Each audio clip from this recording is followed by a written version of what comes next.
Good evening, everyone, and welcome to the third installment of Operation Safe Spaces Family Law Seminar. For those of you who are joining us for the first time, my name is Robin Paris, and I am one of the project managers at Operation Safe Space, along with Dr. Marcia Hines, Dr. Yvonne Weeks, and Nathan Gibbons. This evening, we are excited to have our human rights advisor, Sara Pierre of McGill University, who will be taking us through a two-part overview of international best practices in family law. As always, a couple of quick housekeeping notes before we get started. Again, this will be another interactive presentation, and Sara will pose questions during the presentation, and we invite you to have a healthy discussion during those times. And then in the interim, we ask that you be mindful that your mic is muted. We will do a similar format to the last two, in which we have about an hour and a half worth of presentation, followed by a 20 to 30 minute question and answer session at the end of the presentation. Sara has also said that during her presentation, if any questions come up that need a little bit more research, that she would be happy to do that, and then we will look to discuss those during Thursday's presentation.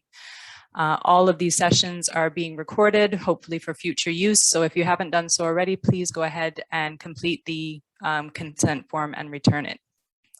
And lastly, just another reminder that if you haven't already done so, please visit us on our social media pages at oss.246, both on IG and Facebook. And without further delay, I will get everything handed over to Sara, and we should begin. Thank you, Robin, and thank you everyone from Operations Safe Space. And thank you, Marcia, for bringing me in. I'm really looking forward to diving into this discussion with all of you here. As Robin said, I'd love it to be as interactive as possible. So if at any point you have any questions or comments, please feel free to pop it in the chat or use the raise your hand function, or just unmute yourself, and we can go from there. I know this is a sensitive topic, so what I'd like to do before we start is just give a chance for everyone to introduce themselves in the chat. You could write your name, and one question that I would ask is why you're here today, why you're attending this workshop particularly, or why you're interested in attending this series that's being offered by Operation Safe Space.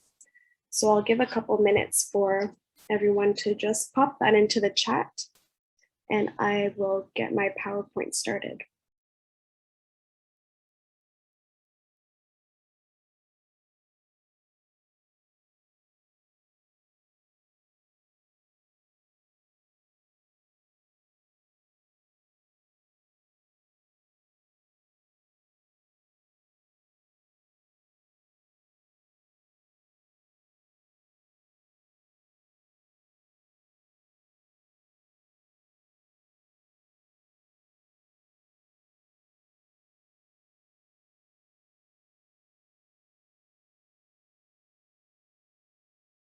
I'm not seeing any chats come in yet, so if you feel more comfortable, right, just unmuting yourself, you can do that as well.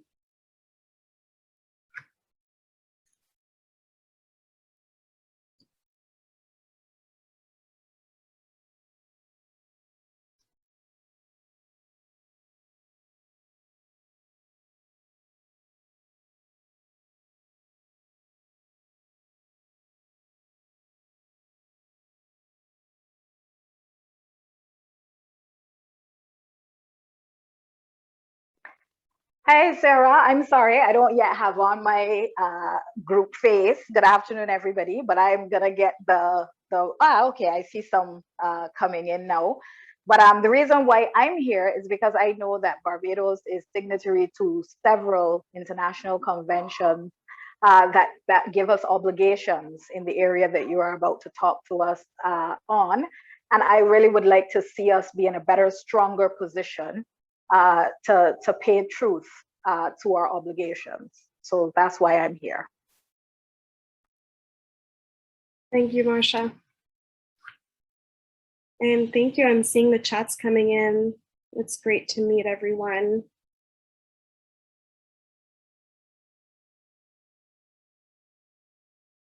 That's great. So while I start, please feel free to continue, introduce yourself and in the chat and write why you're interested in being here today or part of the whole series. And we'll get started. As I said, if you have any questions, please feel free to jump in at any point, and I will be taking a break around 6:30, around our halfway point.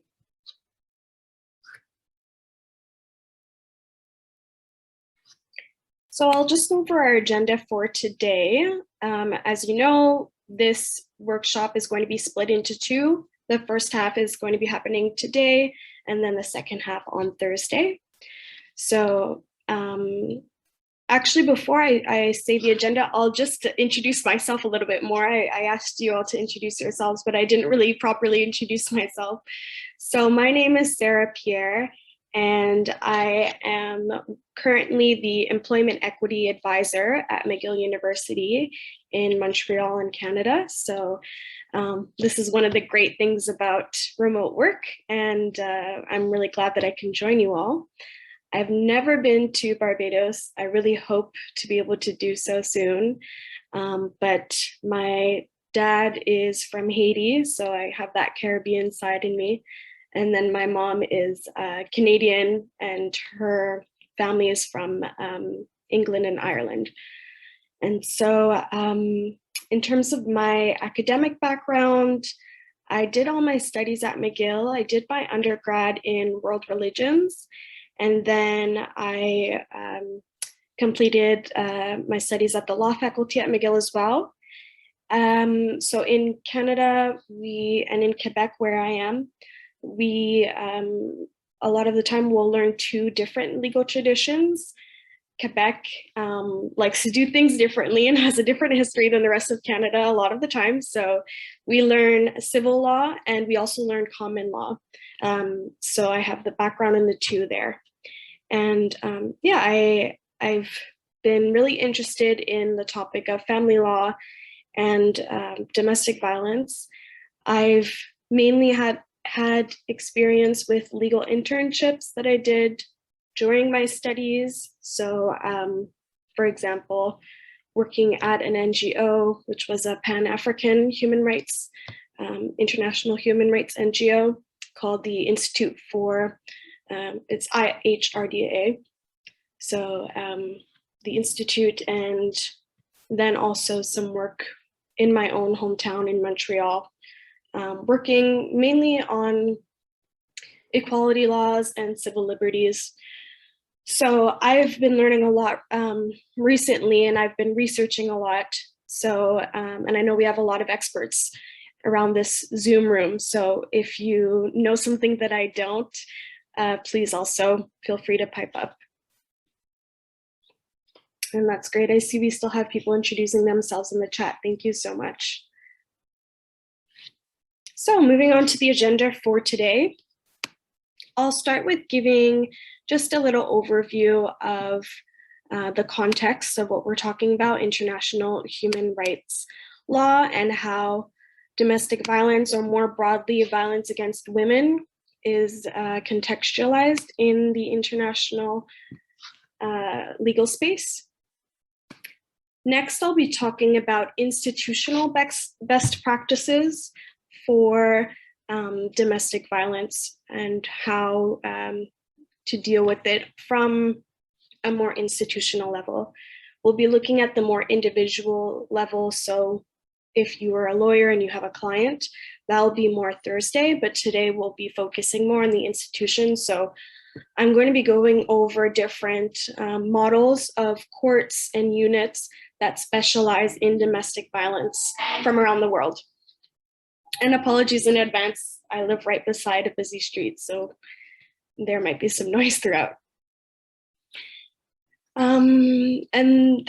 Yeah, we'll finish with some examples from different countries, and I'll give a short recap at the end. And there'll also be time for some questions.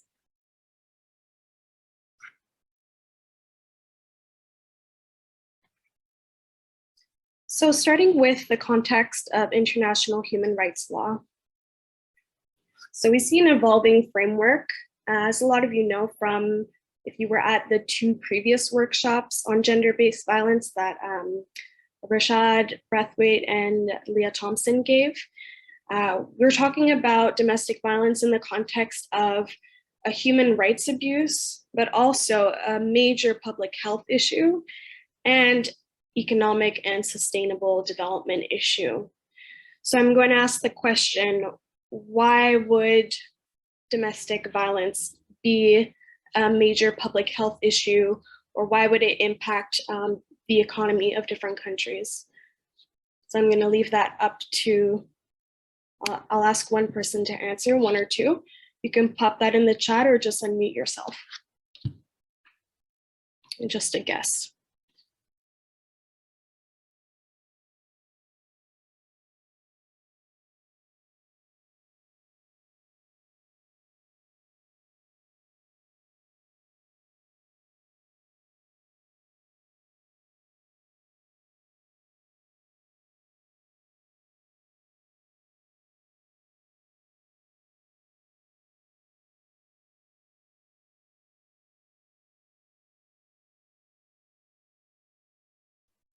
Don't be shy. So the question was, what would one reason be why domestic abuse can be impacting a country's public health systems or economy?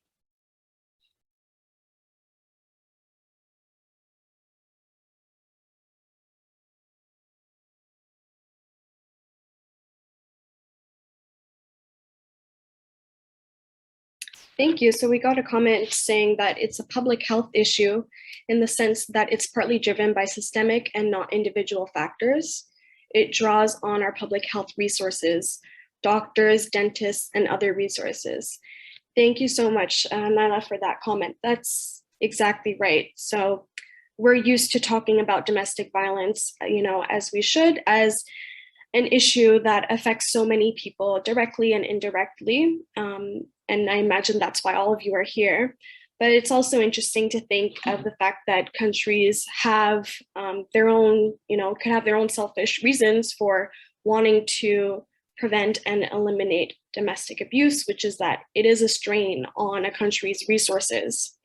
So for example, and I know this might be small, I'm sorry, I'll read it out. This is just an infographic. It is US-based from domesticshelters.org. And it talks about the economic impact that domestic violence has on the United States specifically. And so it says, most of the time, domestic violence is discussed in the context of types, incidents, interpersonal dynamics, and information on escaping and recovering from violence. Domestic violence also has an enormous economic impact from the increased healthcare costs to workplace issues such as safety and productivity. So in the boxes, we can see, some pretty big numbers. The cost of intimate partner violence exceeds 5.8 billion each year, 4.1 billion of which is for direct medical and mental health services.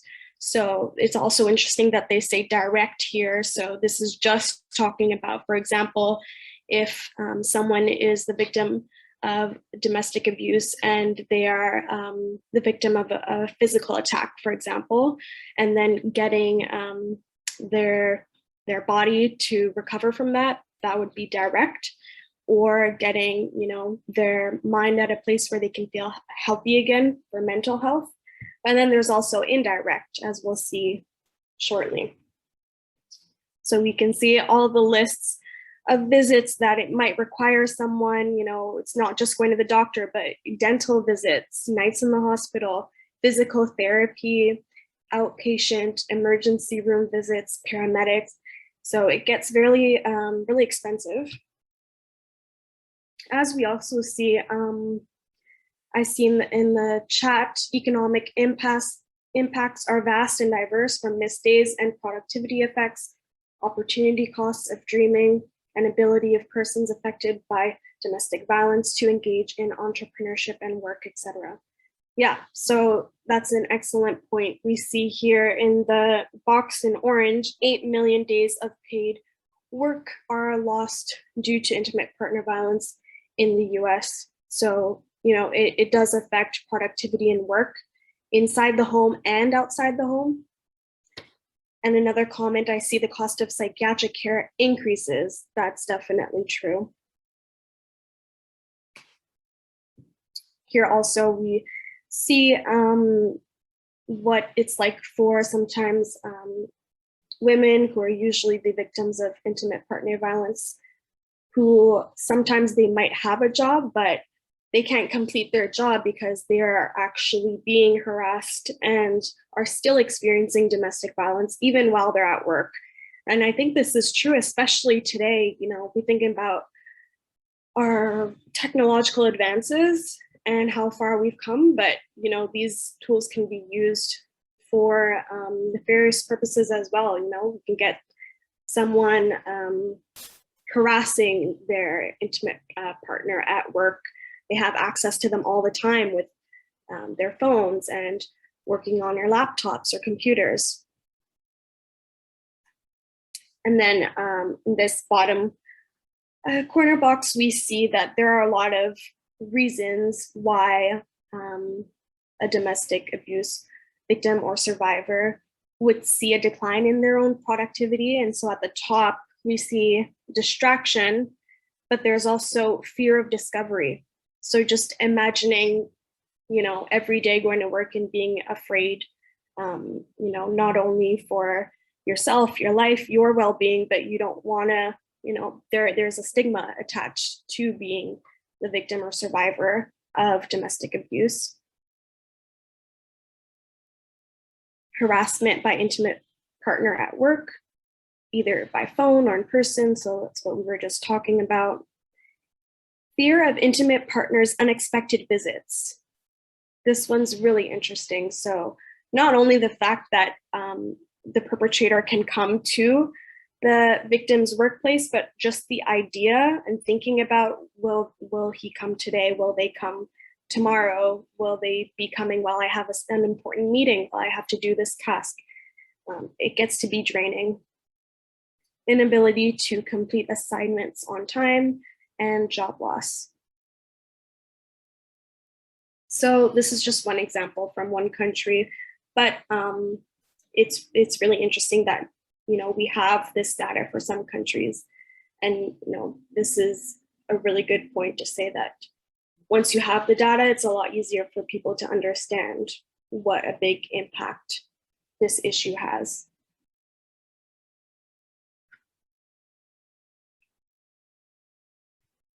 So moving on to, you know, how did we get here? How did we start from recognizing domestic violence as a human rights abuse to eventually understanding how much of a big impact it also has on the economy and healthcare sectors particularly?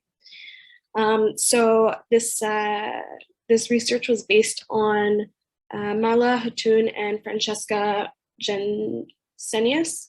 Their article called Fighting Violence Against Women, Laws, Norms, and Challenges Ahead. And so we start by thinking about how laws used to be, because sometimes it's easy to just forget how things were, and sometimes how things are continually, depending on which country you're in.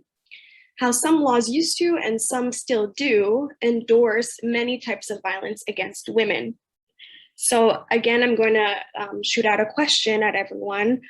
Can anyone think of a kind of law that was accepting or even endorsing any types of violence against women particularly, or victims of domestic violence?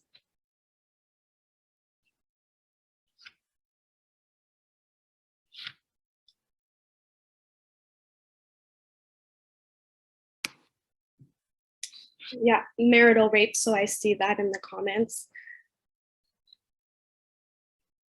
So that would be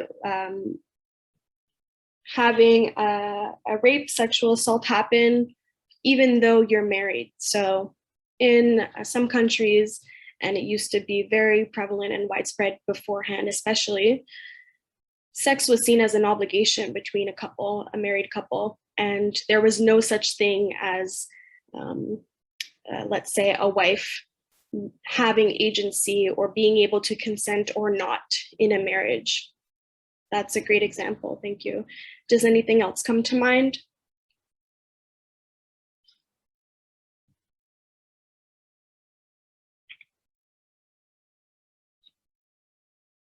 Oh, that's really interesting. Lonnie, I'm wondering if you can expand on that. Do you have access to your microphone? Hi. As far as I'm aware, that still exists, that if a married woman wants to have any form of gynecological procedure done, like a hysterectomy or anything to that effect, that she has to have permission from her husband and bring it. Yeah. Law as it is part of medical process, I think. Yeah, exactly. Thank you for bringing that up. So that's another great example. It does still exist in some places, the necessity for a husband to authorize medical, especially gynecological procedures for his wife. So this is where we find issues of also forced abortion, forced sterilization, forced pregnancy testing. So a lot of agency is taken away from the woman in those cases. Some other examples of laws which endorse types of violence against women would be, oh yeah, in the comments, inequality in pay, that's very true. Rapists who can escape their charges simply by marrying their victims is another one, or just child marriage in general. Parents sometimes, in some cases, have the right to give their children away, or especially their girl children away for marriage. Also honor killings. So sometimes we'll see, let's say, a woman who was either accused or was, I have the French word in my head, sorry, I'm bilingual as well. I was going to say infidelity. So adulterous wives being murdered for the sake of their husband's honor. So these are all, to have this context in mind. And then we start seeing some really broad changes. And a lot of it has, we can credit it to the feminist movements that started gaining steam in the 1960s and 1970s. So this is where we really see issues like this coming to the forefront of public knowledge. Feminists would make links between women's unequal social position and how it enables sexual and gender violence. Soon after, in the 1990s and 2000s, again with pressure from feminist movements and their allies, we saw a great progress. Many states finally reforming their laws. So at this point, we see some more specialized legislation to prevent and punish perpetrators. And at this point, we also, back then and today, present day, we'll see more focus on collecting the data, as well as broadening of the definitions of domestic violence. So I know that Barbados had an amendment to the law in 2016, I believe, and this included some broadening of the definitions of domestic violence. So it's not just about physical, but psychological, financial abuse, harassment, stalking, coercion. So we see more of an understanding of the scope of domestic abuse. And finally, and another thing that we see present day is specifically protection for different victims. I like how Rashad said this on last Tuesday victims who are rendered vulnerable instead of just vulnerable. So a lot of times some legislation specifically excludes victims who are in same-sex relationships. So that's another area where some countries are broadening their definitions and allowing for these protections for regardless of sexual orientation. And looking forward, we're looking at viewing violence against women as attributable not only to individual level factors, so it's not just about aggression or alcohol or drug abuse, but we're also really seeing that this can be attributed to cultural attitudes and social norms of the country.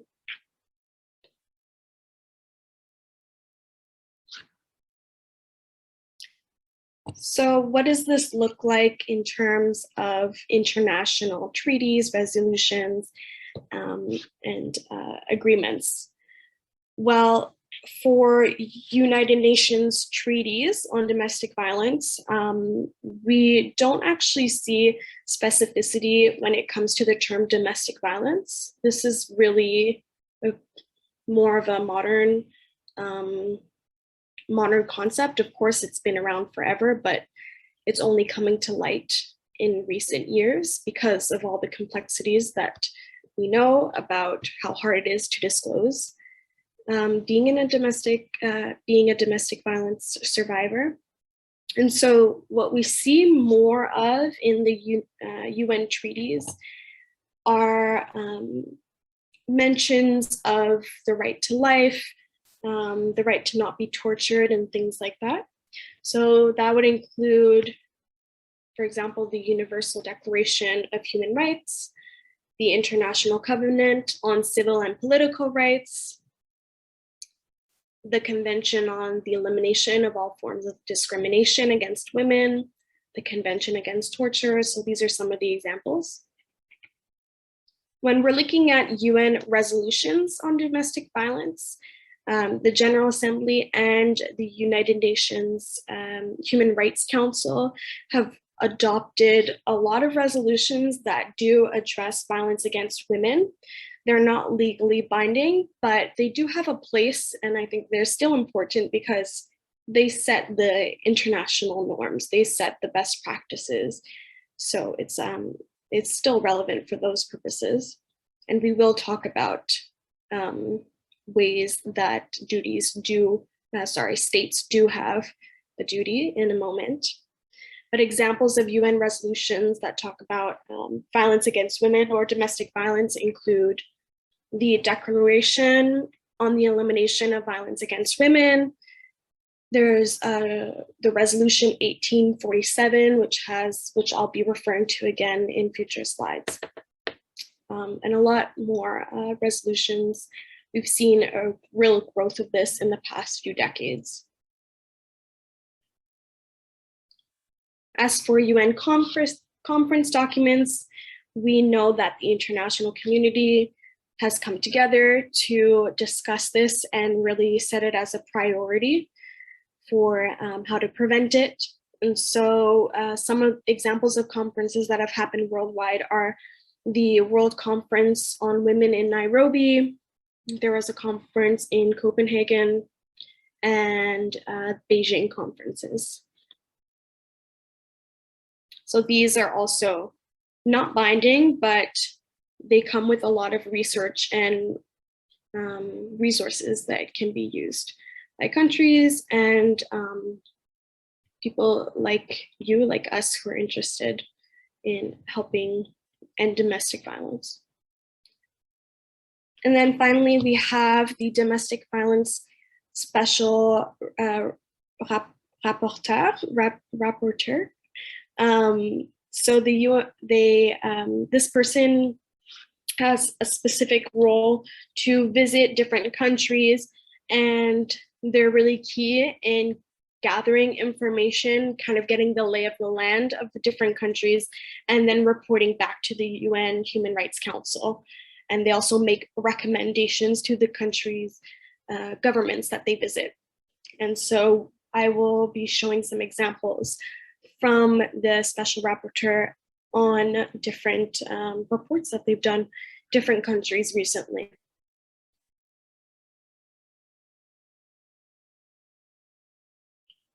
So for those of you who were at the workshop last week, you will recognize a few of these.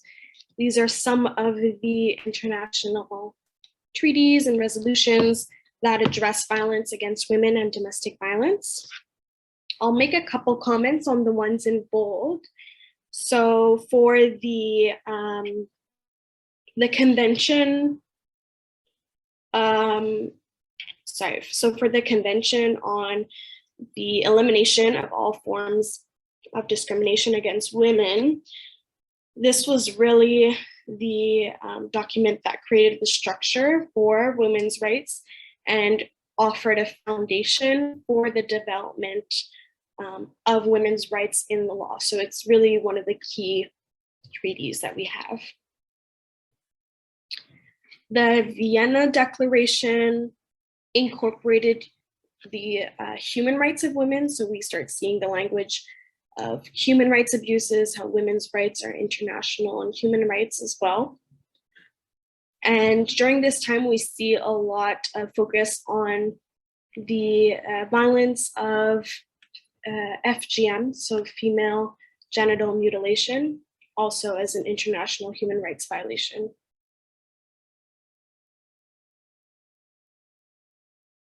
The UN Declaration on the Elimination of Violence Against Women is also a very key document that we have.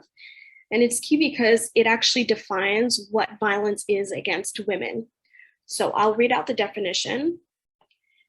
Violence against women is any act of gender-based violence that results in or is likely to result in physical, sexual, or psychological harm or suffering to women. It includes threats of such acts, coercion, or arbitrary deprivation of liberty, whether occurring in public or in private life. And it also includes, but it is not limited to, violence occurring within the family. So we get this great definition. We're talking not only about physical abuse, but sexual, psychological harm. The key words of coercion are in there, deprivation of liberty. And also what I find interesting is that it's not only limited to when these acts occur, it also includes threats. So even if someone has never been harmed physically, if they are receiving threats that they will be, this still counts as violence against women.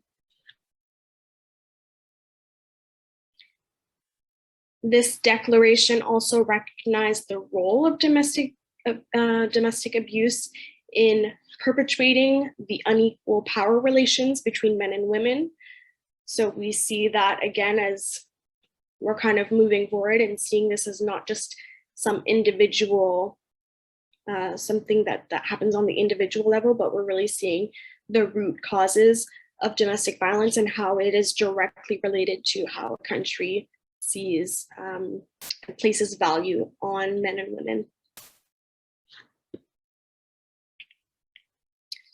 And finally, the declaration also declares that state actors should not only refrain from engaging in violence against women, but interestingly enough, also asserts that states have, they should take affirmative measures to prevent and punish violence committed by both public and private actors.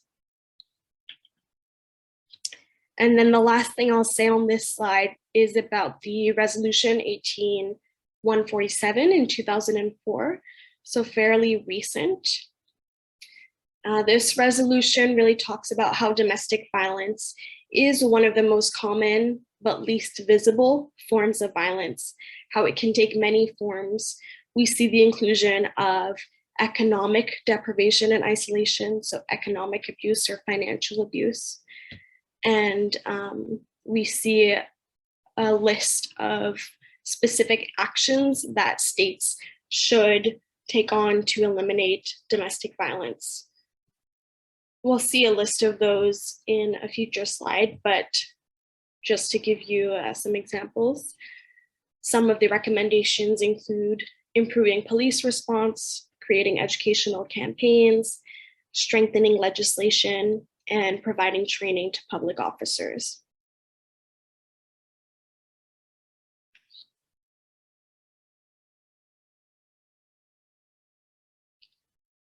So talking about the duty of states, I've said a couple of times now that these documents aren't really binding on states.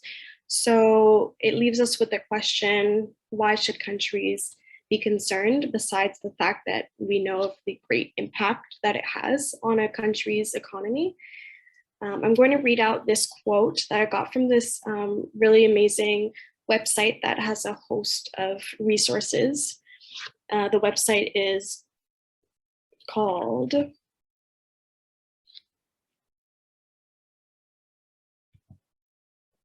one second.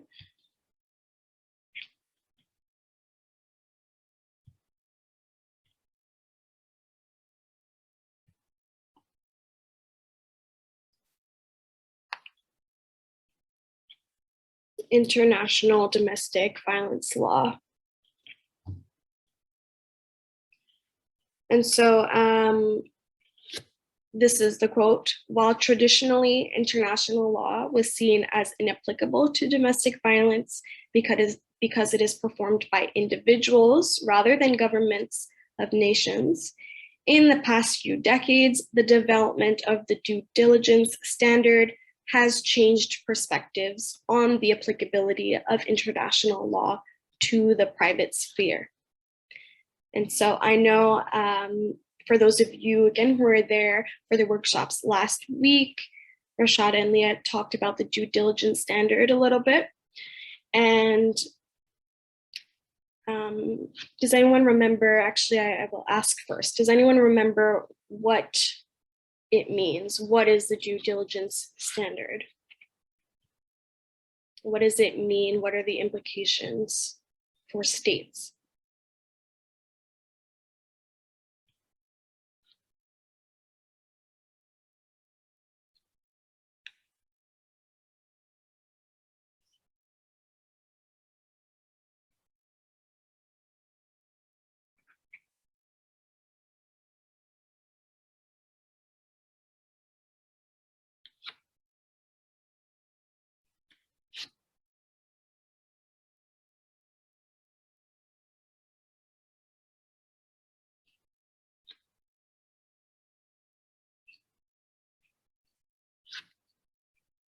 Okay, I'll help you guys out for this one.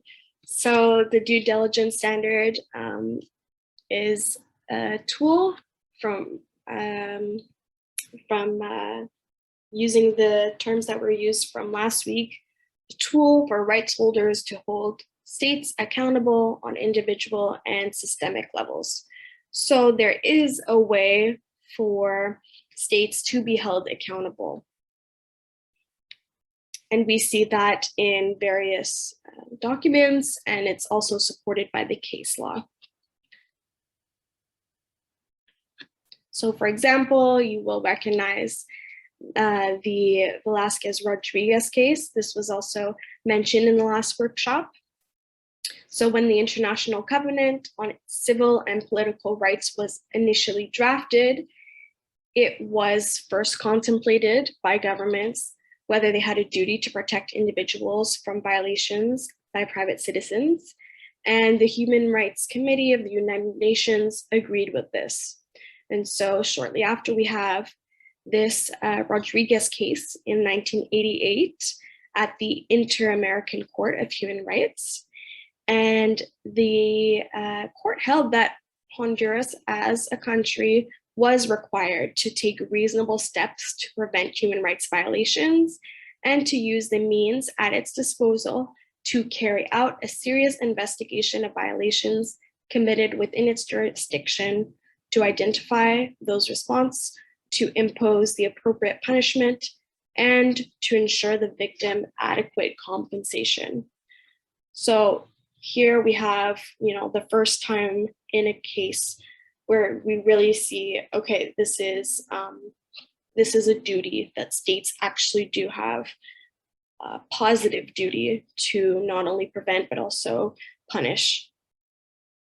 And that will also include cases of domestic violence. So this case that I want to share with you happened in 2011. It's called Jessica Lenahan Gonzalez and the United States.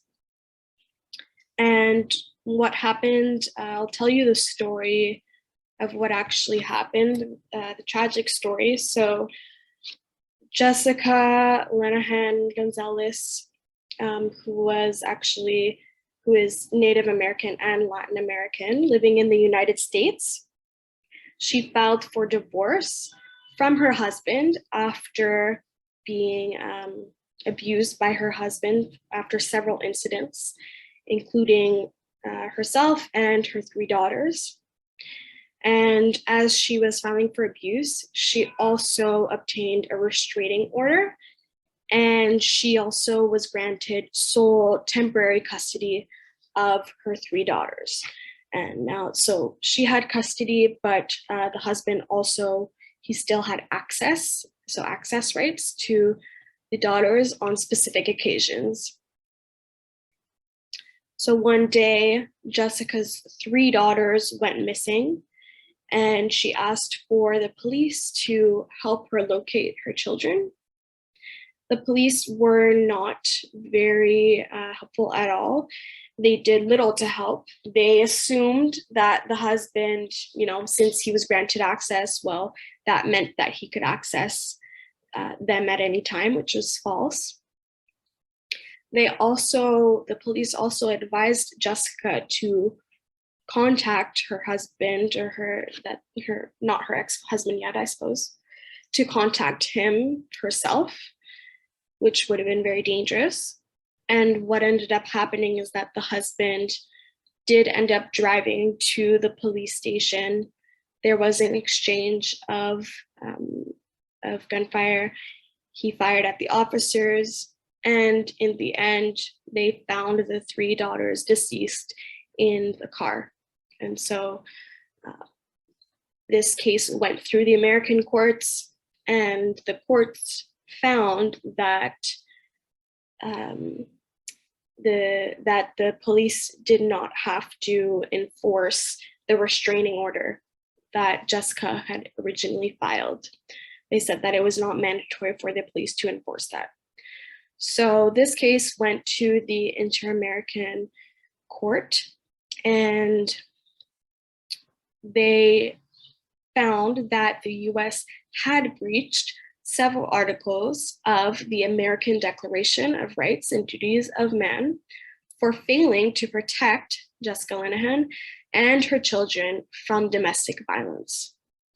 And this case also provided numerous recommendations that were both individual and systemic. So I've listed a few of the systemic recommendations that the court made. So one of them is the obligation to adopt or reform existing legislation to make the enforcement of restraining orders mandatory.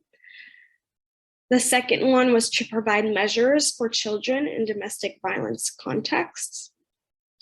The third was to continue adopting public policies and institutional programs aimed at restructuring the stereotypes of domestic violence victims. And the fourth recommendation was to promote the eradication of discriminatory social, cultural patterns that impede women and children's full protection from domestic violence acts, including programs to train public officials in all branches of the administration of justice and police, and comprehensive prevention programs.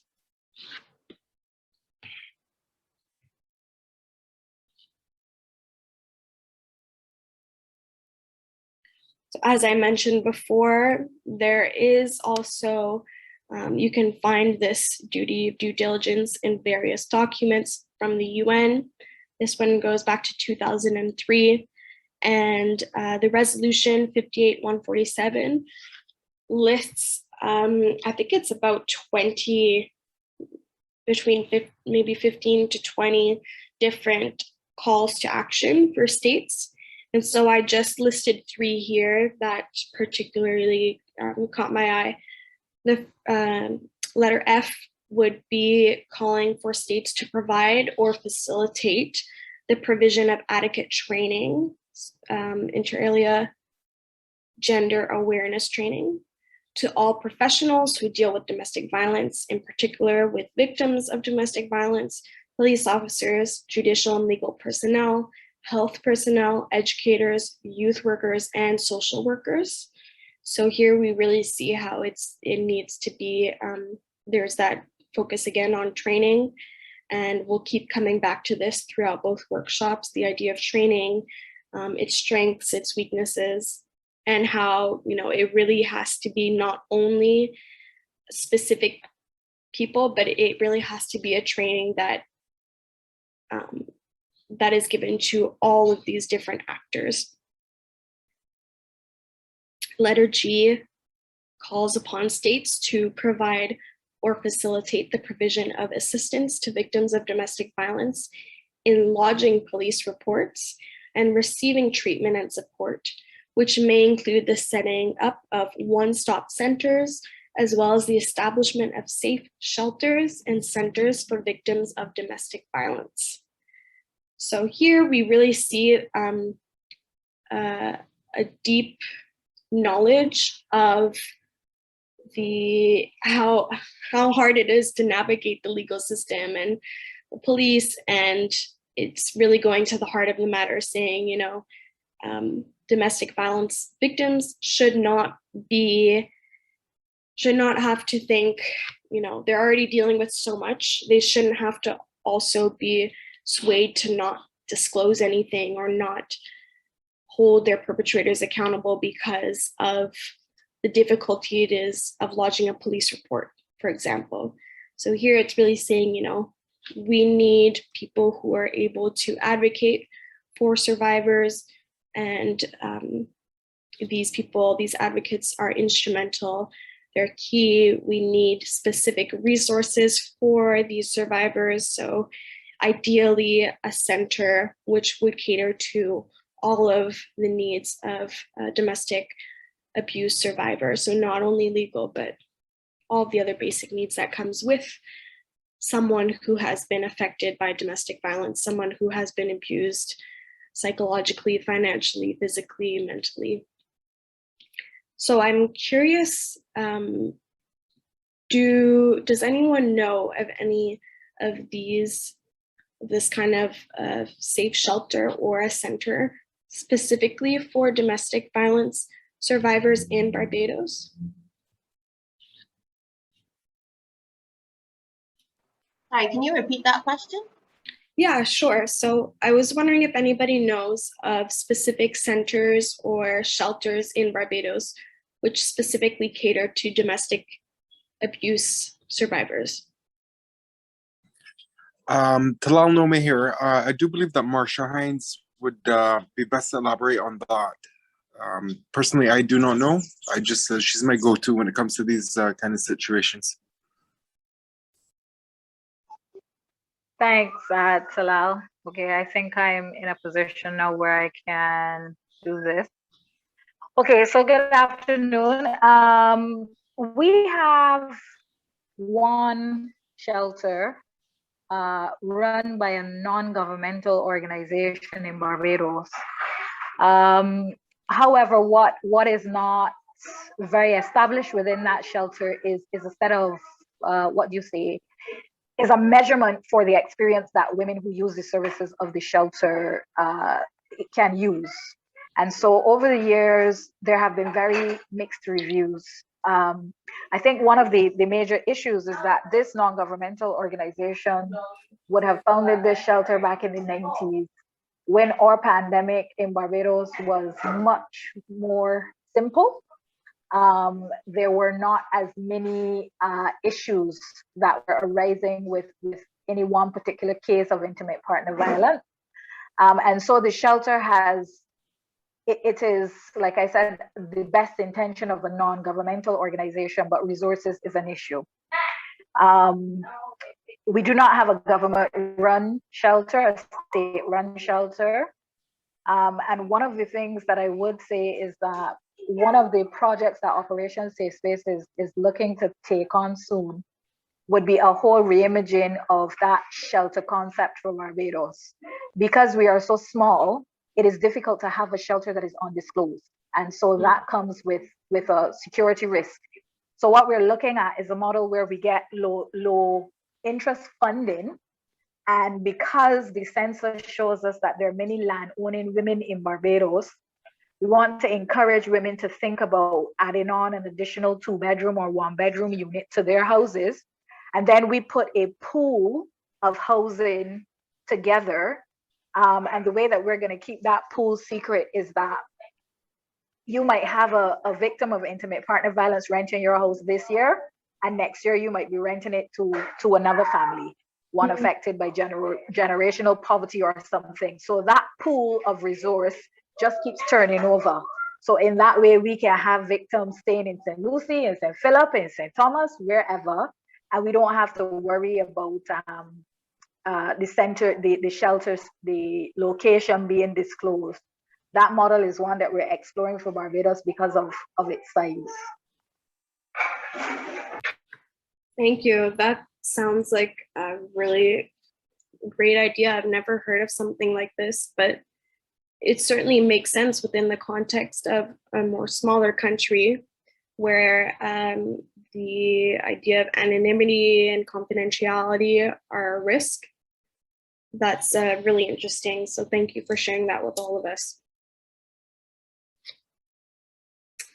For those of you who don't have any knowledge of shelters, usually, so I know of a few in Montreal, and it's easier to have anonymity in a larger city. And so what will happen is you won't be able to find the address of a shelter specifically for domestic violence survivors online. The only way to find the address would be for a victim to be in contact and call the center herself. And they're usually very nondescript locations. They won't have any kind of signs that say that they're a shelter. So it's really, anonymity is key because, as many of you will know, the risk of violence is heightened once someone tries to leave the relationship. I see a comment here. We are in the very early stages of exploring the use of artificial intelligence to help domestic violence victims. One of our clients just presented her postgraduate project on this topic. Oh, wow. Lisa, would you like to expand on that a little bit more? That sounds really interesting.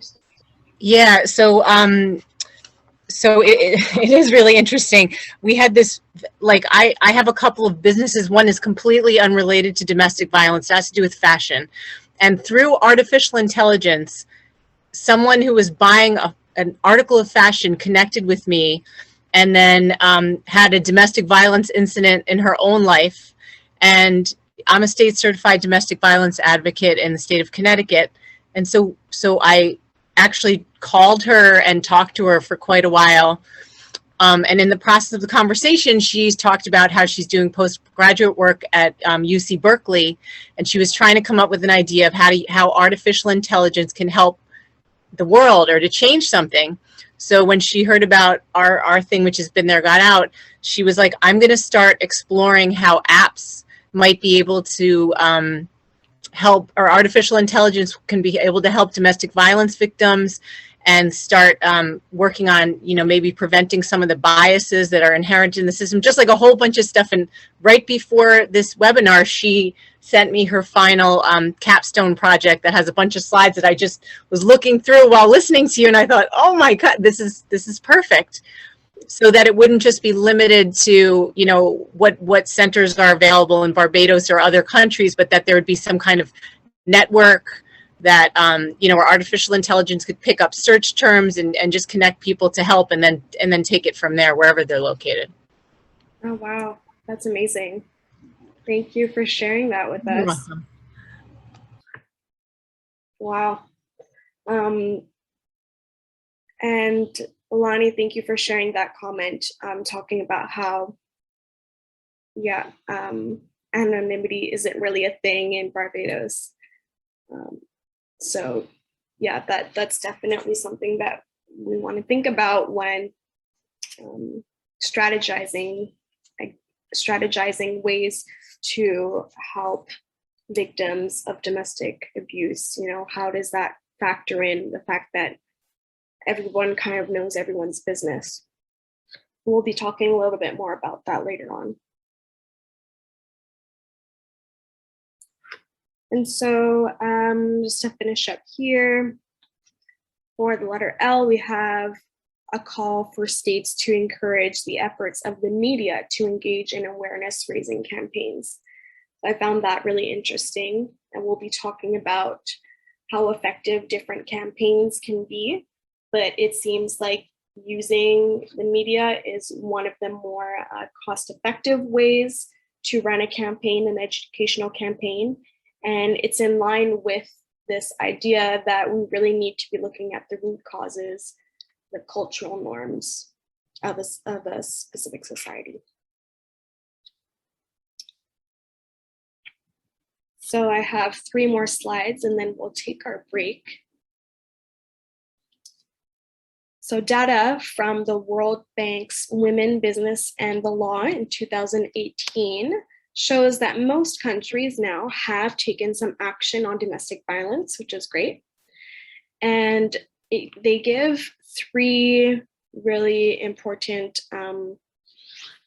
best practices for what comprehensive laws should look like. So the first is making sure that domestic violence is actually a crime. And so we'll be talking about how different countries approach this, but I find it really interesting because domestic violence itself in Canada, it's not in our criminal code, you know, to say that domestic violence is a crime. And I believe, and please correct me if I'm wrong, that for Barbados, it's the same thing. It's not necessarily domestic violence, but it can be violating an order or the more specific instances. So sexual assault or physical injury, things like that. Number 2 would be to create mechanisms to investigate and punish perpetrators. That one's pretty straightforward. And the third one is offer resources and protection to victims, such as restraining orders, shelters, like we just talked about, hotlines, and legal assistance. Legal assistance is really key because, as we know, domestic violence affects people, especially women, from all different socioeconomic backgrounds, but it can be very hard for women who are victims of domestic abuse to have their own money to seek out legal assistance because, you know, they might be a victim of financial abuse. So financial abuse is when the partner is controlling all of the finances and restricting the partner's ability to work, to make their own money. So that's an example of financial abuse. And then World Bank also specifies that many laws also provide training for police, judges, social workers, and healthcare professionals, as well as social marketing campaigns to change norms and encourage women to report violence and seek help. So all of this should be becoming familiar by now. We've been seeing these kind of recommendations in different areas, and this is what we're looking for when we're looking for how to address domestic violence in our laws.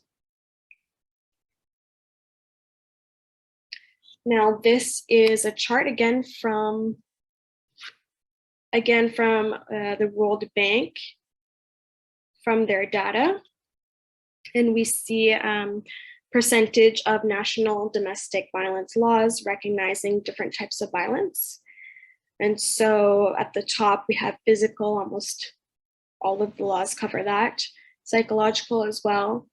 And here we start seeing a little bit of a decline for sexual. So this is probably coming out of that culture that, you know, we used to have about how there was no such thing as marital rape. And then finally, we have economics. So what I was just explaining about financial abuse, this is one of the more recent kind of discoveries and recognition of domestic violence. So again, we see the broadening of the definition. It also includes economic abuse.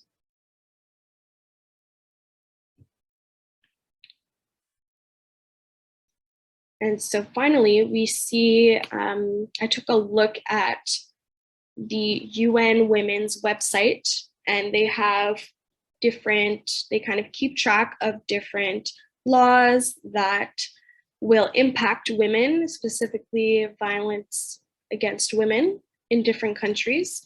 And so this screenshot was taken from the profile on Barbados.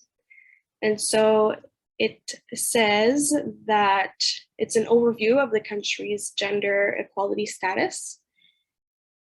They had great things to say about the amendments made to the Domestic Violence Act. And here we see on the right, what are the key amendments? These amendments make the protection order one of the strongest in the region, giving powers of emergency protection orders to police and drawing heavily on best practices in the Commonwealth in the scope and definition of gender-based violence. So I won't say too much more about the protection orders because I believe Marcia will be speaking about them next week. But these amendments, which were made in 2016, were very progressive.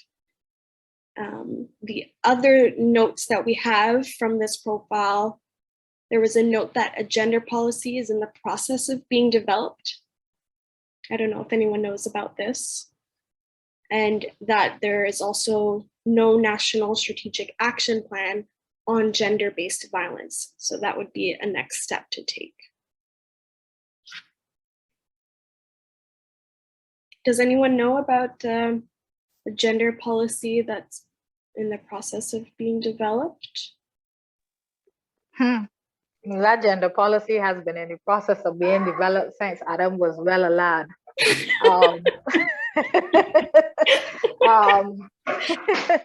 I actually sit on the committee. I think that's the correct name for it. And nothing much has happened this year. There are some stark omissions in it, as well as the section on domestic violence does not treat to that gap that you were just speaking about there being no national policy around the issue of DV and IPV in Barbados. So we have it, yes. Okay, I see. All right, thank you. So then these would be the next steps on an international plan for Barbados. You have the progressive amendments to the Domestic Violence Act, but there still needs to be a gender policy and a national strategic action plan. If you're interested in what those would look like in other countries, you can go to the UN Women website and search through the different countries, and you'll see that there are links to other countries' policies and plans. So that concludes the part about looking at the framework for international human rights law and domestic violence, domestic abuse and violence. Before we move on to the next part, where I'll be talking more about some institutional best practices, we'll take a little break. And so let's say we can come back at 6:45. That'll leave us 5 minutes. So I encourage you to get up from your computer chair if you're sitting, to stretch and take a glass of water, and join us back in 5 minutes.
All right, so we will get started again. We'll be moving on now to talking about best institutional practices. So one major issue that victims, survivors of domestic abuse face is the court system. So unfortunately, I know many of you know all too well, it is, regardless, I feel like regardless which country you're in, it's always very overwhelming to go through the court system. And I want to read this quote right here, which says, "When legal systems and the services associated with them, mental health, drug and alcohol, domestic violence intervention, parenting and counseling programs, fail to operate in a coordinated fashion, safety nets fail and the risk of harm increases. Numerous reports cite court system fragmentation as one of the primary causes of the failure of the legal system to protect targeted adults and children in domestic violence cases." And so that is a quote that I pulled from Enhancing Safety When Domestic Violence Cases Are in Multiple Legal Systems, Criminal, Family, Child Protection. So what can we do about this huge issue of court fragmentation? Well, we have different alternatives that we've seen different countries try out, and I will explain to you the top 3 models that I've seen so far in my research. The first one being specialized domestic violence courts. So the Center for Court Innovation describes domestic violence courts as specialized courts that provide comprehensive judicial monitoring of domestic violence offenders and front loads services to victims, which may be particularly helpful in communities where there has traditionally been a lack of involvement by the court in the coordinated community response for victims.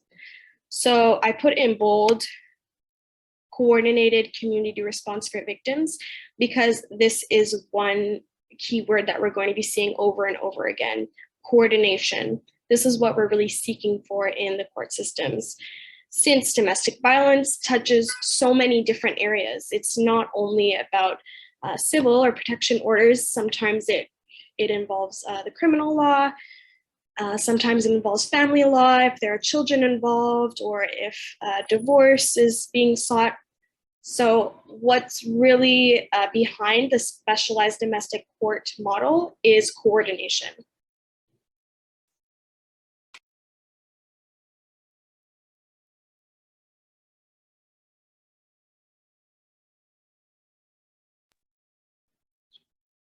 So there are different specialized domestic violence courts. They mostly have the same goals, but some of them have different roles. So some of the most common goals of these courts are offender accountability, of course, also victim safety, informed judicial decision-making, efficient case processing, and a concentration of social services.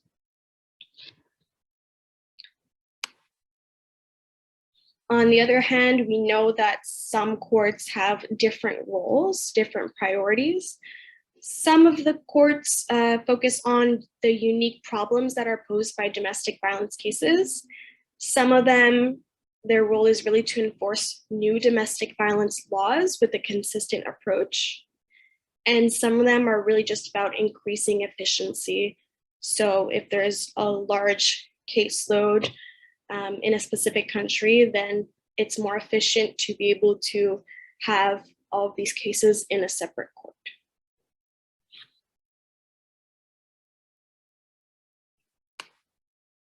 Now, there are different types of domestic violence court systems. One of them is called the Integrated Domestic Violence Court System. In these cases, it's just one judge for all of the issues, regardless of jurisdiction.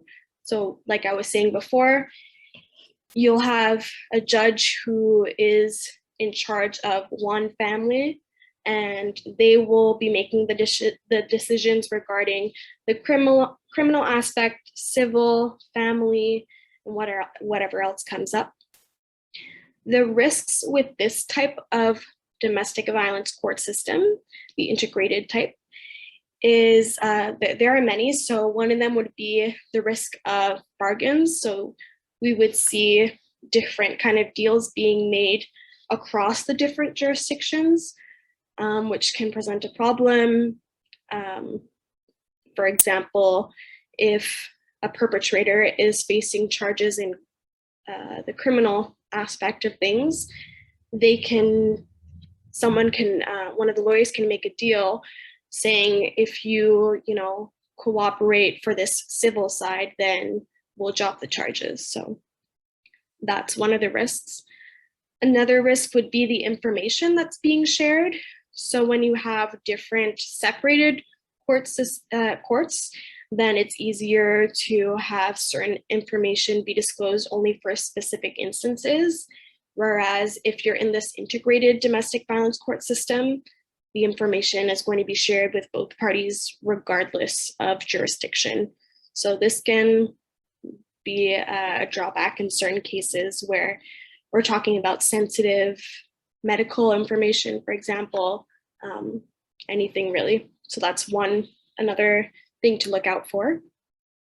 Another would be autonomy. So sometimes the autonomy of a victim or survivor can be lost because all of these decisions are being made by one judge. So it's not as easy to be able to control the outcome that you would like.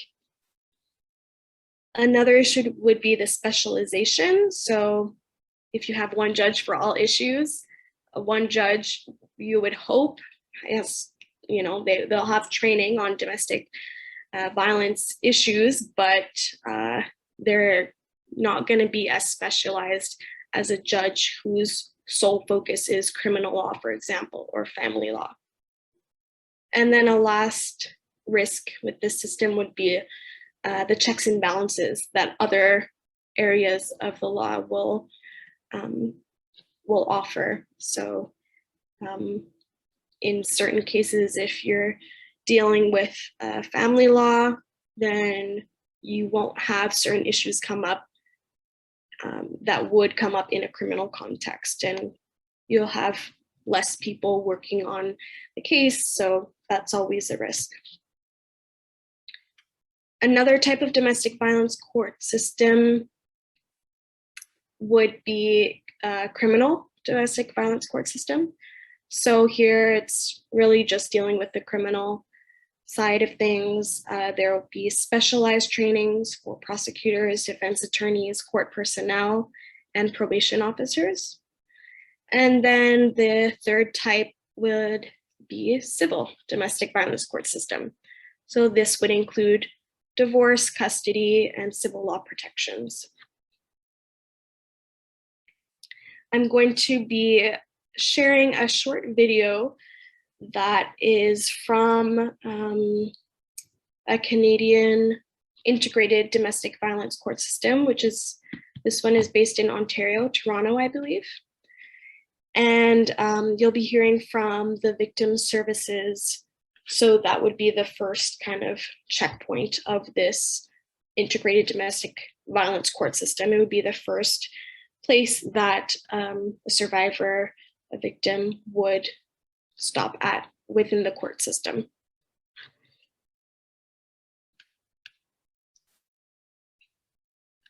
So I will share that on my screen.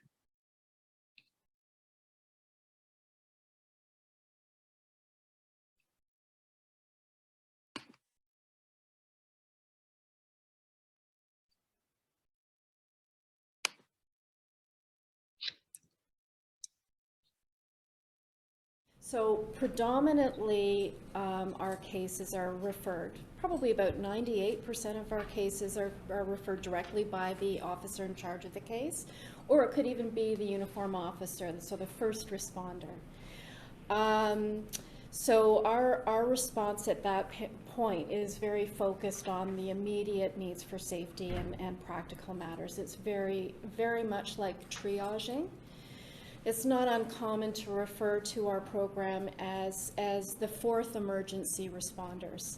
So you've got police, fire, ambulance, and then the psychosocial immediate response. So that's the role that we fill in immediately following the event. Sometimes the police remain on scene, sometimes they're calling us from the home, so it depends on the circumstance and the severity of the situation. One thing I want to make sure everyone's clear on is that we are not police employees. We are a separately run charitable organization, and we work very closely with the Toronto Police Service. So on the surface, it does appear that we are members. I have a police service ID. Our entire office infrastructure is part of the police facility. So on the surface, we look like we are part of them. The difference is that our files are owned by us and our clients. So the police do not have access to any client confidential records other than any kind of court subpoenas that they may go through. So just to make sure everyone's clear on that. So what we rely on in terms of information is purely verbal. We have no access whatsoever to any Toronto Police Service occurrence reports. It's purely a verbal dialogue between the officers and one of our crisis counselors with the verbal permission of that particular client. So as I was saying, the crisis response team is focusing on that immediate triage, but what they're going to be doing is ensuring that each victim where charges are laid are linked to the victim witness assistance program in their office. So there is a routine discussion that will happen with every client where charges are laid to ensure that they understand the critical role of VWAP and how to access them. So that's generally where the crisis team's involvement with the justice response begins and ends. So following that particular process, the crisis response program will do a very cursory assessment on risk and personal vulnerabilities for each of our domestic violence clients. Based on that information, the clients will be recommended, or there'll be a discussion between the crisis counselor and our client. We would like to recommend you or send you off to one of our case management programs. Can I do that for you? What this particular program will do, as you are already, you're probably all familiar with the case management process. There's no end time. It's based on the need, and so it's not based on whether or not a case is before the courts necessarily, but however long the need is there. So these individuals are, I would consider, at the highest risk of repeated violence, and you magnify that with, assessing personal vulnerabilities, which we all know increases their risk significantly. So these are all the things that we look at. The crisis team ultimately will refer to other individuals, will refer to individual organizations in the community in their immediate area. So other clients are definitely, we ensure that they have the information that they require. So in terms of the case management program, and at the later session I'll be talking about it more in detail. Because it's case management, there is some overlap, so to speak, with the Victim Witness Assistance Program. So what we want to do at that particular point is simply act as in a liaison role or facilitating access. We are not duplicating service, because that really creates a problem for our clients. It's very confusing as it is. So what we would want to do is get in touch with the specific VWAP caseworker and decide who's going to play what role in that instance. And certainly the case manager at Victim Services takes a back seat when it comes to court issues. Where it comes to court accompaniment, because VWAP they're really stretched to the max, we will try and provide that service to our clients. And that's pretty much our involvement with this program. So on the most part, what we'll be doing is making sure that the client is connected properly with their VWAP worker, facilitate that, and where it is helpful and VWAP can't, we will go to court with them. And that includes the family court process now, which you all probably know about the Family Court Support Program, which is absolutely outstanding. So that's just an example of what kind of services an integrated domestic violence court system would offer. Of course, it requires a lot of funding and backing from the city, the government. So that's another issue that some countries face. But if you're able to get the data and the backing of the government, then this can be, a priority and a really good way to try and work on that collaboration that's often needed for domestic violence situations in court. Another model is the coordinated court model. And so this one is different because instead of just having one judge, we'll have different specialized judges for the different jurisdictions, so family, criminal, and or child protection. But the proceedings, evidence, and court-related services are all coordinated by a specific court coordinator. And you'll also be getting that advice from a cross-sector community family violence committee on managing high-risk cases and procedural reform. So it's fairly similar. I think they all overlap in some way. The last one that I want to talk about are domestic violence units. So this can be either with the prosecutor or Crown's office or with the police force. And everyone involved is trained in intimate partner dynamics, as well as cultural competence. So when I say cultural competence, I'm talking about how what I said at the very beginning of the session about certain populations who are rendered more vulnerable. So knowing how you would deal differently with a survivor who is in a same-sex relationship, or if you had a survivor who was a teenager instead of an adult, or in Canada, we try and focus a lot more on Indigenous persons because we know that they're rendered more vulnerable when it comes to violence against women. The domestic violence units also include advocates, so they all have a role set aside specifically for advocates. Some of the units can have centers or clinics to help with civil orders for protection. Often these units will use vertical prosecution. So that's when it's one single prosecutor, a lawyer, who handles the case from the charging decision to the final deposition, if we're using terms from criminal law.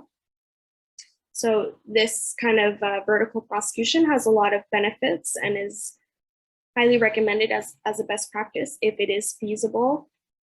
Instead of having different lawyers all come into the same case, having just one lawyer or maybe one lawyer, one advocate is the best practice because it fosters more of a sense of trust. It's about the trusting relationship between a lawyer and a survivor, which will increase the likelihood of the survivor being more comfortable to disclose and be more transparent in disclosing everything that's happened. You'd also have, it would be less likely for the victim to repeat their statements and re-traumatize themselves. And it's also found to have increased victim satisfaction. As I said, though, this type of vertical prosecution is very difficult when you're in a high volume jurisdiction and you'll be working on many different cases at once, and everyone's kind of chipping in and coming in at different times. So it's not feasible for everyone. I wanted to ask a couple more questions about the family conflict unit in Barbados, which was started in 2013 from my research. And if anyone knows about this, as well as the police training that took place in 2006. So this is all information that I obtained from, again, UN Women. And it's really interesting because Montreal, this year, just in the last recent months, has recommitted to trying to end domestic violence. It's a really big problem in my city, especially now with quarantine and COVID. You know, people were stuck at home. People were not allowed to leave. So that created a lot of violence, and there have been a lot of femicides recently, an absurd amount. So because of this context, now there's going to be a new specialized unit for consultation and investigation of matters of domestic violence. So this is new.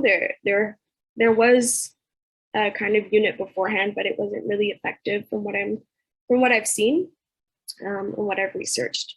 So I'm curious to hear about if you know anything about these kind of initiatives.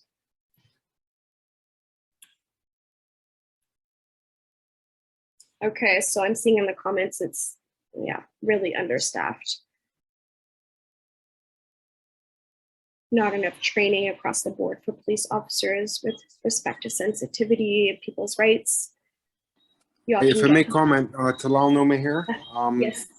Yeah, the training, it seems non-existent. And I think everybody across the board in the bar could, at the Bar Association of Barbados could agree.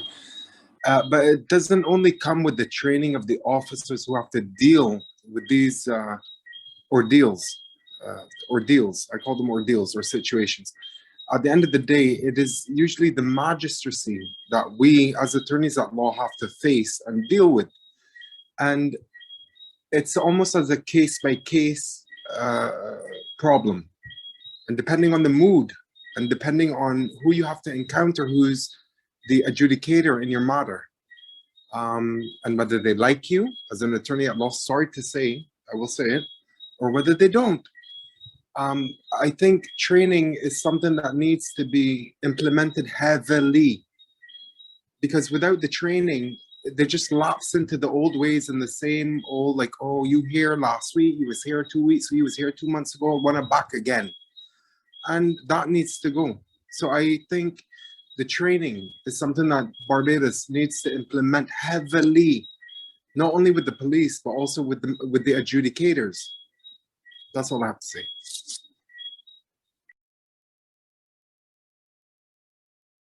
No, thank you for your comments. That brings up an important point. You know, just because you might have a unit, it doesn't mean that the training is adequate or it is adequate. So, you know, this issue, it seems like there's a lot of different issues and it can be helped by training, but, you know, we also need that kind of cultural shift to get the officers and magistrates to not be dismissive. Lonnie, would you like to add something? I'm seeing your comments here as well. I can't really add any more than what Talal said. It's extremely frustrating as an attorney at law when you know what the law is and you're being treated like your client's case is something that can be handled by, they can just go outside and sort it out amongst themselves. And I don't really know, I mean, I don't want to sound so negative, but I don't really know how this kind of conversation is helping, because I think for the most part, everybody that's a part of this forum, we're all on the same mindset and we're all on the same page that we agree that this is not how it's supposed to be and it should be improved. the people who really should be included in this and should be hearing what you're saying are not involved in this seminar. They're not listening to what you're saying. They're not understanding how you're supposed to treat to each individual case as with the seriousness that it should be afforded for the individual, for the society, and for the government at large. So, I mean, a lot of what you're saying is very informative to me, but it's not really something that I can really use because the magistrates who are supposed to be hearing this information are not included in this. The police officers that are supposed to be hearing what you're saying are not included in this. So it's just a pretty frustrating afternoon for me. I'm sorry. I don't want to sound so negative, but it's just very frustrating knowing what we have to deal with as lawyers on both sides when you're either defending a protection order or trying to enforce a protection order. It's very frustrating. Yeah, I hear you, Lonnie. I hear you. Thanks for your comments and for sharing. Nyla made a comment of something that I am very not aware of. I wish Nyla would, Ms. Robinson would elaborate on that. A very good idea, but I've never heard of this program. Hi, Sewell. Yes, this is slightly off topic. It's not really related to the units, but it was part of it was a great initiative by the Ministry of Social Care, the Partners in Peace program. I think that's what it was called. And men would be referred to it. Men would be referred to it by the magistrates. They would go through this 12-week course, like a 12-step program. And I'm told it had really good results, but I haven't been in the thick of things recently. So I was just wondering if anyone knew whether it was still going on. The mere fact that I have no idea about it. It sounds like a great initiative, and if it works, it works. But that's exactly that. I think, in my belief, my humble opinion, is that those that govern these areas in the law, when it comes to domestic violence, when it comes to issues of the family household, the Family Victims Unit, I believe they call it, to me is just a waste. It's a title. They don't do nothing. But initiatives like what Nyla just mentioned, if we could have that implemented and taken out and done, get it done, then we will get somewhere. But I just find like in Barbados, it's a lost cause almost. Certain people that I look up to have left the jurisdiction, that were doing great wonders for the island, but they get frustrated because nothing's happening. You need to train, you need to teach the police, the adjudicators. They need to be educated, and it needs to be constant. And Madam Programmer, I don't know what to call you, but you mentioned that in the other jurisdictions that you have a unit that is committed to it. Over here, in an island of almost 280 to 300,000, we have one unit, two people, and they don't do much, you know, and it's very disheartening to the point sometimes in my practice when I get a protection order matter that comes to me, I'm just like, oh goodness, again, stress, because we're not getting anywhere. And Marcia could tell, Ms. Hines could tell you that, Ms. Daisley could tell you that, Ms. Robinson could tell you that, and it's constant. So they need more training. They need more educating on the matters. They're already educated in it, but just something more, because it's not working, to be honest. Right. If I could just jump in here with a few reflections, Sarah and audience. Okay, so to go back to Lanny's comments about why start with the attorneys. And I don't want to sound flippant, right? But I think most of you know that I've been at this now for about 20 years in this space. Lobbying the government is not bringing the change that we want it to bring as activists in this space. I mean, we have tried that, you know, women before me, Milroy Reese and Billy Miller and enough women before have gone on that course, and the government in Barbados is just very invested in not having the political will to deal with women's issues and domestic violence and intimate partner violence. And so over the time that I have been in this space, I started to ask myself, how can I build different allyships? And so starting with the attorneys at law in this particular training is a part of that, if you want to call it, new model that I'm using. It's not that I don't think that the lawyers don't know the components of this course, although I must tell you, there are some attorneys at law that I would take women to as an advocate who do not want to work with an advocate. So let's also not pretend that, I agree with Lani that most of the lawyers who pick up on this training is kind of sort of speaking to the converted, but at the level of the bar of Barbados, we're not speaking to the converted because there are also a lot of lawyers in Barbados who are not safe in this space, right? But with working with attorneys, what I'm trying to do is build an allyship so that when I go forward, the next thing to say to the government, right, you promised us a family court since what? I've been hearing about the family court in Barbados now since at least 2011. It is now 2021, okay? And we still don't have this family court space. But the next time I go forward, it shouldn't just be the miserable now woman that don't like men talking. It should be this group of lawyers along with that woman, along with other individuals who are chorusing together. It is time for Barbados to do better. I think one of the things that this seminar is also important for is because we have people like Sara, we have other people working with us from across the region and internationally who are getting a first-hand understanding of what is happening in the Barbadian space. And one of the things that we have been very good at doing over the years as Barbadians is writing reports to the UN, writing reports to CEDAW that do not reflect our reality on the ground. And so when we bring up these things in certain fora, we're being told, oh, but no, but this is not Barbados. What are you talking about? So we have to, in a way, deconstruct the perspective of what Barbados is and of what our pandemic is and what it looks like and what it is and what it is not, to be able to get to the next stage. In terms of the police, I have offered the police on several occasions, absolutely free of cost, to develop training programs, both at the level of practicing police across the stations in Barbados and at the level of the training school, to sensitize their officers about various aspects of domestic violence, intimate partner violence, working with advocates, taking evidence, you name it. And every time I offer that type of training, I am told they're already trained. They're already trained. They know how to do that.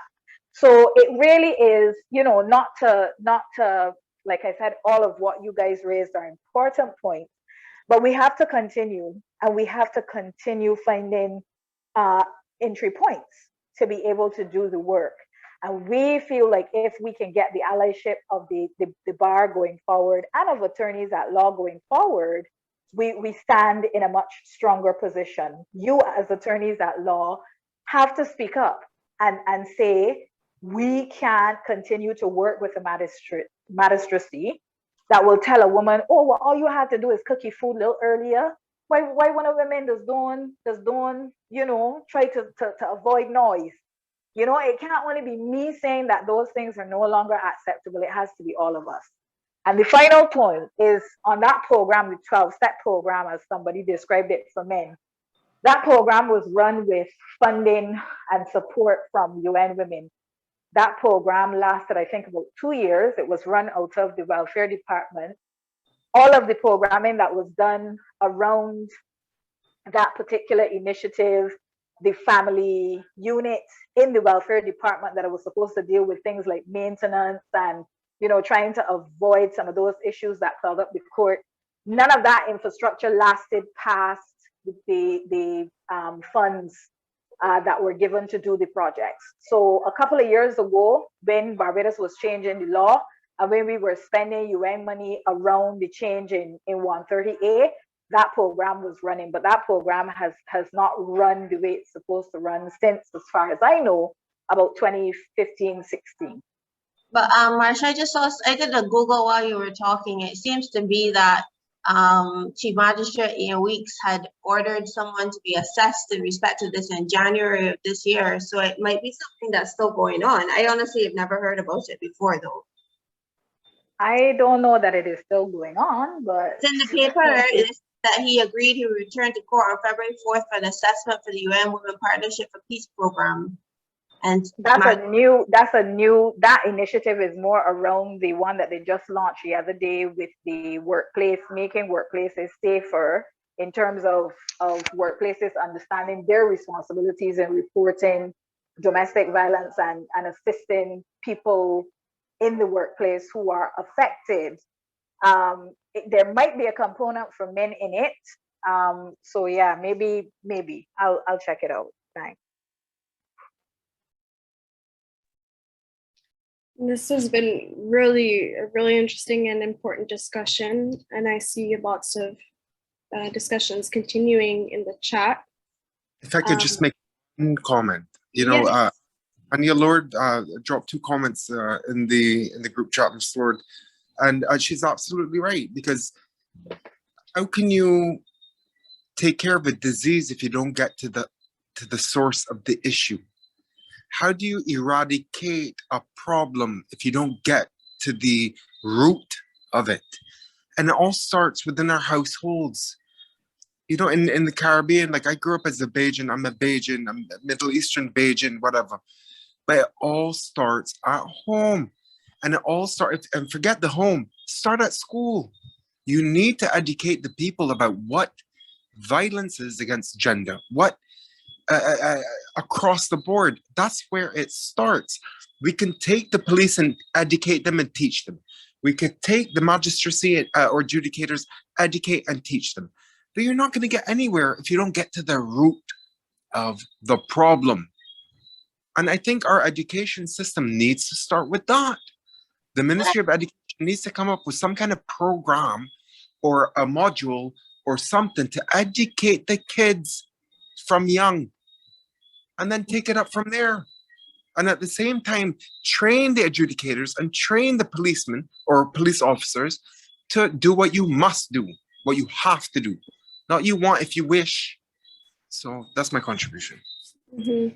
Also, like to add to what Talal is saying, is that for me, what I started doing is if I'm in court and I happen to hear a protection order going on, or I hear something happening between parties and the magistrate starts to go down a road that I don't think is reasonable in the circumstances, I start to speak up.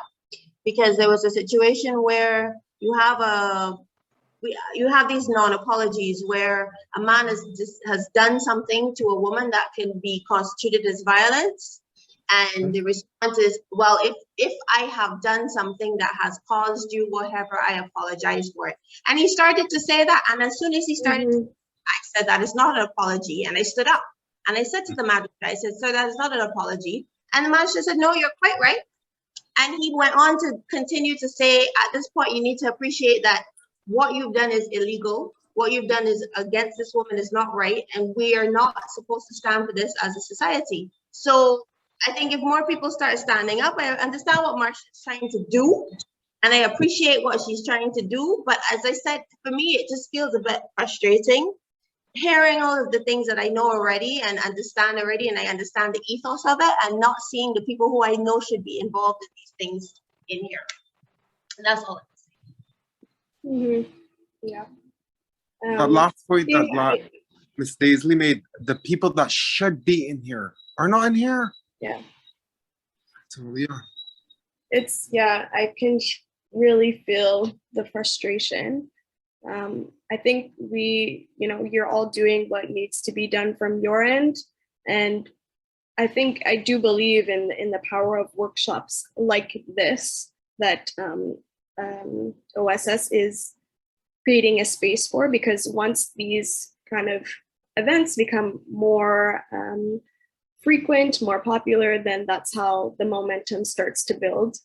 And now you are all connected in this way, and there's an exchange of information. So I do see, the beginnings of progress, and there has been progress already with the amendments to the law. So I don't think that all is lost. I mean, I'm not a part of the Barbadian culture, but from what I see as an outsider, it's a really good step just to be here today, to be a part of this series.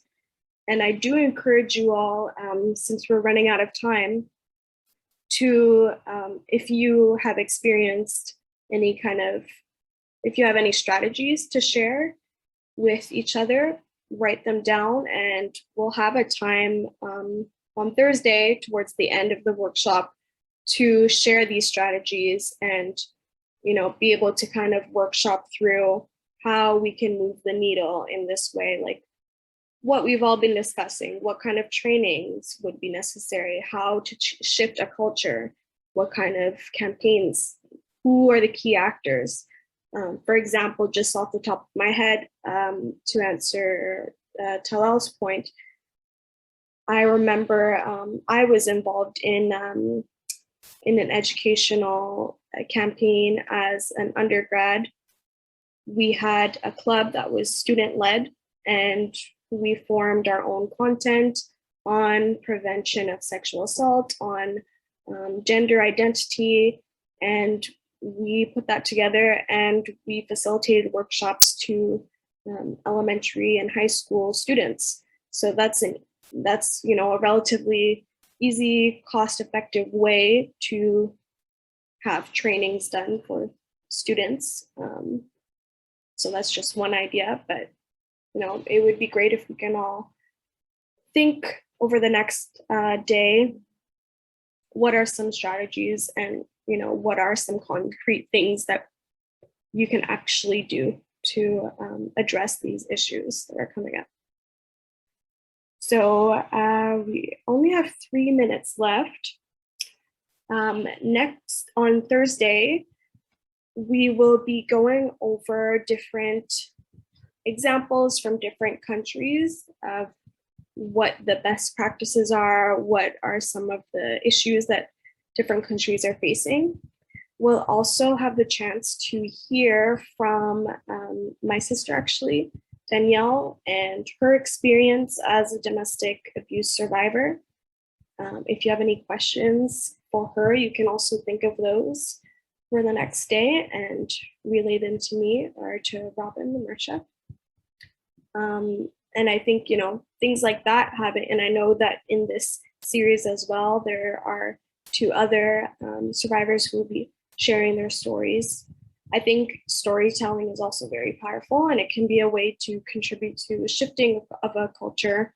And so hearing people's stories more, that's also a good starting place. So that's what is on the agenda for Thursday. So with the 2 minutes remaining, do we have any questions for me or for anyone else in the audience?